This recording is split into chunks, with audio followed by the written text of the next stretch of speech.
perkara ini seolah-olah dipermainkan sehingga tidak dipercaya bahwa perkara ini betul-betul ada dan betul-betul tadi struktural dan sistemik. Melihat kasusnya sudah lama, maka tidak mudah.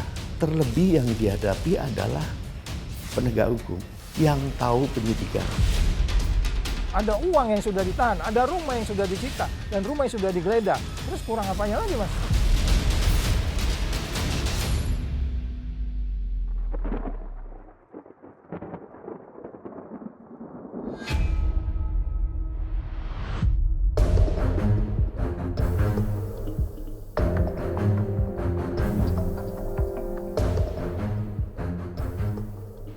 Ditemukannya bukti yang cukup untuk menetapkan saudara FB selaku Ketua KPK RI sebagai tersangka dalam perkara dugaan tindak pidana korupsi berupa pemerasan atau penerimaan gratifikasi atau penerimaan hadiah atau janji.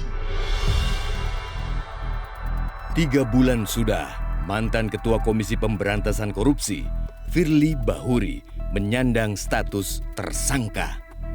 Resmi ditetapkan tersangka sejak 22 November 2023 lalu, namun hingga kini tak jelas ujungnya. Hingga hari ini, Firly Bahuri tak juga ditahan oleh penyidik Polda Metro Jaya. Firly Bahuri masih bebas melenggang kemanapun ia mau. Senin, 26 Februari lalu, Firly sebenarnya dijadwalkan untuk pemeriksaan ke-6 di Bareskrim Polri. Namun pensiunan Jenderal Polisi berbintang 3 ini tidak hadir. Firly sudah 2 kali mangkir dalam pemeriksaan ke-6. Sebelumnya dijadwalkan pada 6 Februari, namun ia juga tak hadir. Penyidikan mantan orang nomor 1 di lembaga anti korupsi yang terus berlarut-larut menjadi sorotan publik. Publik bertanya-tanya, apakah Polri serius mengungkap kasus pemerasan Firly Bahuri atau sekedar basa-basi yang akan menguap begitu saja? Bila terus berlarut-larut, anggota Kompolnas Benny Mamoto menyebut, bukannya tidak mungkin nantinya Kompolnas akan mensupervisi langsung penanganan perkara Firly Bahuri. Tentunya kami dari Kompolnas juga memantau terus kasus ini, prosesnya, dan tentunya sampai saatnya nanti kalau memang masih seperti ini, kami ingin melakukan supervisi secara langsung. Di samping biasanya kami mengirim surat untuk minta klarifikasi, permasalahannya apa, kendalanya apa, dan sebagainya. Dalam konteks ini, saya sebagai mantan penyidik ya, dan saya sudah banyak menangani kasus-kasus besar, kasus yang menjadi atensi publik, maka proses penyidikannya harusnya dirancang dengan matang. Hingga kini, jaksa sudah 2 kali mengembalikan berkas perkara ke penyidik, namun hingga kini tidak kunjung lengkap atau P21. Purnawirawan Jenderal Bintang 2 ini menilai penyidik Polda Metro Jaya kurang yakin dengan perkara yang ditangani. Itu sebabnya tidak aneh berkasnya terus dipingpong oleh Kejaksaan Tinggi DKI Jakarta. Melihat kasusnya sudah lama, maka tidak mudah. Terlebih yang dihadapi adalah penegak hukum yang tahu penyidikan. Masa sih seandainya benar ya, tentunya ya sudah dirapikan, sudah dihilangkan bukti dan sebagainya. Seandainya memang terjadi seperti itu. Ini harus menjadi pertimbangan. Sehingga kalau saya jadi penyidiknya, saya tidak akan buru-buru menetapkan tersangka. Harus diyakinkan betul. Untuk naik ke penyidikan oke. Karena itu kaitannya nanti dengan bagaimana proses penyitaan, penggeledahan, kemudian pemeriksaan saksi dan sebagainya. Tetapi kepada calon tersangka pun masih saksi terus sampai dengan nanti. Cukup, sudah oke, dan kita sudah bahas bersama jaksa penuntut umum, barulah naik ke penyidikan. Sehingga seandainya akan dilakukan penahanan, kita sudah kalkulasi waktunya.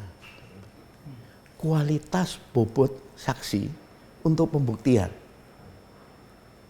Banyak tapi semua bahasanya, katanya tidak punya nilai. Tetapi ya saya melihat, saya menyaksikan langsung, saya mendengar langsung, saya menyerahkan langsung. Kemudian ya saya yang bawa langsung. Namun pandangan anggota Kompolnas yang juga mantan petinggi Polri itu dimentahkan oleh mantan pimpinan KPK, Saud Situmorang. Saud meyakini semua unsur untuk melakukan penahanan sudah terpenuhi. Kalau kita bilang dia sudah dicekal, ya kan?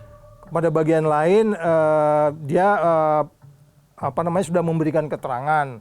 Ya, apakah itu keterangan kurang atau tidak tinggal didalamin lagi. Jadi kalau dikatakan bahwa ada unsur-unsur objektif dan subjektif dari penyidik untuk tidak menahan, itu silakan mereka, ya kan? Oh udah nggak usah ditangkap. Tapi jangan lupa, rasa keadilan masyarakat itu menjadi bagian yang penting dalam penindakan hukum ini gitu. Saud justru menduga ada tarik-menarik kepentingan di tubuh Polri sehingga Firly tak kunjung ditahan. Duel lama Karyoto dan Firly Bahuri dianggap jadi pemicu terus berlarutnya kasus dugaan pemerasan terhadap Syahrul Yassin Limpo. Itu sebabnya Saud Situmorang menantang Kapolda Metro Jaya untuk membuktikan ke publik tidak ada konflik kepentingan di balik kasus Firly Bahuri. Kan kita tahu sejak beliau mulai dari deputi penindakan di KPK sampai kemudian dia jadi pimpinan KPK, ini kan banyak masalah di sini.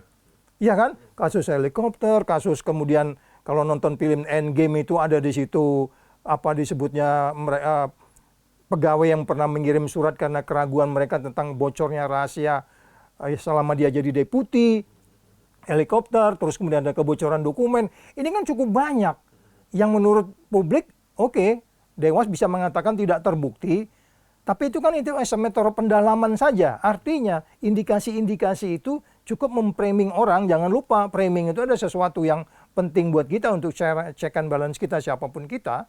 Karena framing itu adalah datang dari logika berpikir orang, datang dari argumentasi orang, datang dari logika orang. Jadi jangan dikesalahkan juga kalau akhirnya ini dianggapnya tidak adil. Jadi harus rasa keadilan masyarakat itu yang perlu kita jawab, sehingga kemudian itu perlu segera untuk ditahan dan prosesnya dipercepat sehingga kemudian jaksa segera melimpahkannya ke pengadilan. Kalau katakan kita pasal 36 aja, 3665, saya nggak ragu di situ. Makanya saya waktu datang ke Baris Krim waktu itu saya bicara 36 dan 65-nya itu tidak boleh. Dalam keadaan alasan apapun dilarang bertemu dengan orang yang berperkara. Ya, yang ditangani oleh KPK. Sedangkan itu kan pengaduan masyarakat tahun 2020, pada bagian lain pertemuan itu badminton itu 2022. Itu kan sudah jelas. Pasal 36, kalau memang kita mau pasal 36. Nah, kalau kita mau pasal 12E kecil 12B besarnya itu sudah jelas, ada bukti-buktinya.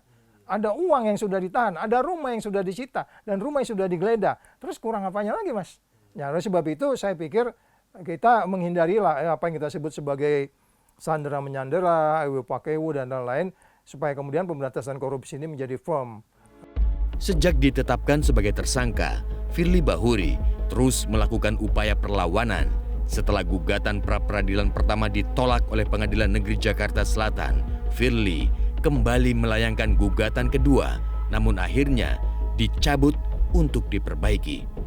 Akankah Polda Metro Jaya kembali memberikan kesempatan kepada Firly Bahuri berlaga di pra-peradilan?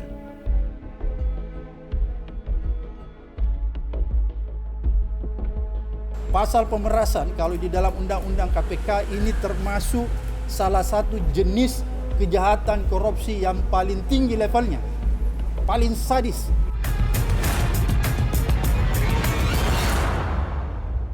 Jelajahi cara baru mendapatkan informasi. Download Metro TV Extend sekarang.